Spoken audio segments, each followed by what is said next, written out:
Hi friends, please subscribe to Amravati Media and press the bell icon for more latest updates. Chandrababu ఈ పెద్ద ఆయనకు warning ఇచ్చే సాహసం చేస్తారా?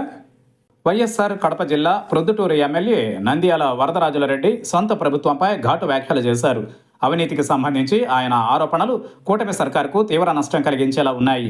గతంలోనూ అధికారుల అవినీతిపై ఆయన కుండబద్దలు కొట్టినట్టు వాస్తవాలను చెప్పారు. అయినప్పటికీ అధికారుల తీరులో ఏమాత్రం మార్పు రాలేదు. దీంతో ఆయన మరోసారి గళమెత్తారు. తమ పార్టీ నేతృత్వంలోని కూటమి సర్కార్ అధికారంలోకి వస్తే అవినీతి పోతుందని ఆశించినట్టు ఆయన చెప్పుకొచ్చారు. కానీ మరింత విచ్చలవిడి అయ్యిందని ఆయన ఆవేదన వ్యక్తం చేశారు. ఏసీపీ కట్టడి చేయలేకపోతోందని ఆయన మండిపడ్డారు. ఎమ్మెల్యేగా ఏమీ చేయలేని నిస్సహాయ స్థితిలో ఉన్నానని వరదరాజులరెడ్డి వాపోయారు.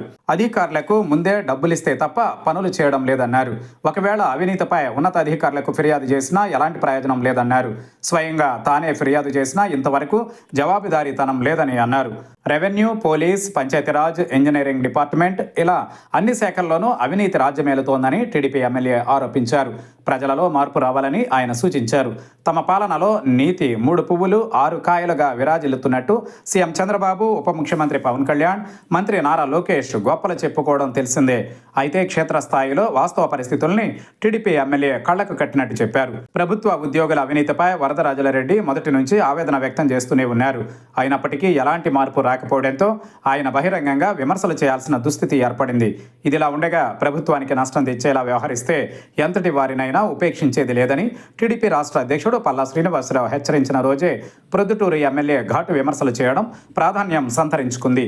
ప్రభుత్వానికి రాజకీయంగా నష్టం తెచ్చేలా వ్యవహరించారన్న ఆరోపణలపై Vijayawada central MLA Bonda Uma, Allagadda MLA Bhuma అఖిలప్రియపై సీఎం చంద్రబాబు తీవ్ర ఆగ్రహం వ్యక్తం చేసిన సంగతి తెలిసిందే.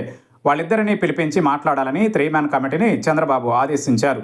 ఆ మేరకు 2 రోజులుగా బోండా ఉమా, అఖిలప్రియ టీడీపీ కేంద్ర కార్యాలయానికి వెళ్లి వివరణ ఇచ్చుకోవాల్సిన పరిస్థితి.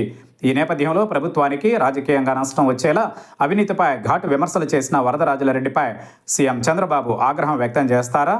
అలాగే ఆయన నుంచి వివరణ తీసుకుంటారా? లేక పార్టీ లైన్ దాటి మాట్లాడారని చర్యలు తీసుకుంటారా అనే చర్చకు తెరలేచింది. విలువలతో కూడిన రాజకీయాలకు వరదరాజులరెడ్డి పేరుగాంచారు. ప్రొద్దుటూరు నుంచి 6-7 సార్లు ఆయన గెలుపొందారు. ఆయనపై అవినీతి ఆరోపణలు లేవు. అందుకే ఆయన ధైర్యంగా ఇతరుల అవినీతిని ప్రశ్నిస్తున్నారు. ఈ నేపథ్యంలో వరదరాజులరెడ్డిపై టీడీపీ అధిష్టానం ఎలాంటి చర్యలు తీసుకుంటుందనే చర్చ పెద్ద ఎత్తున సాగుతోంది.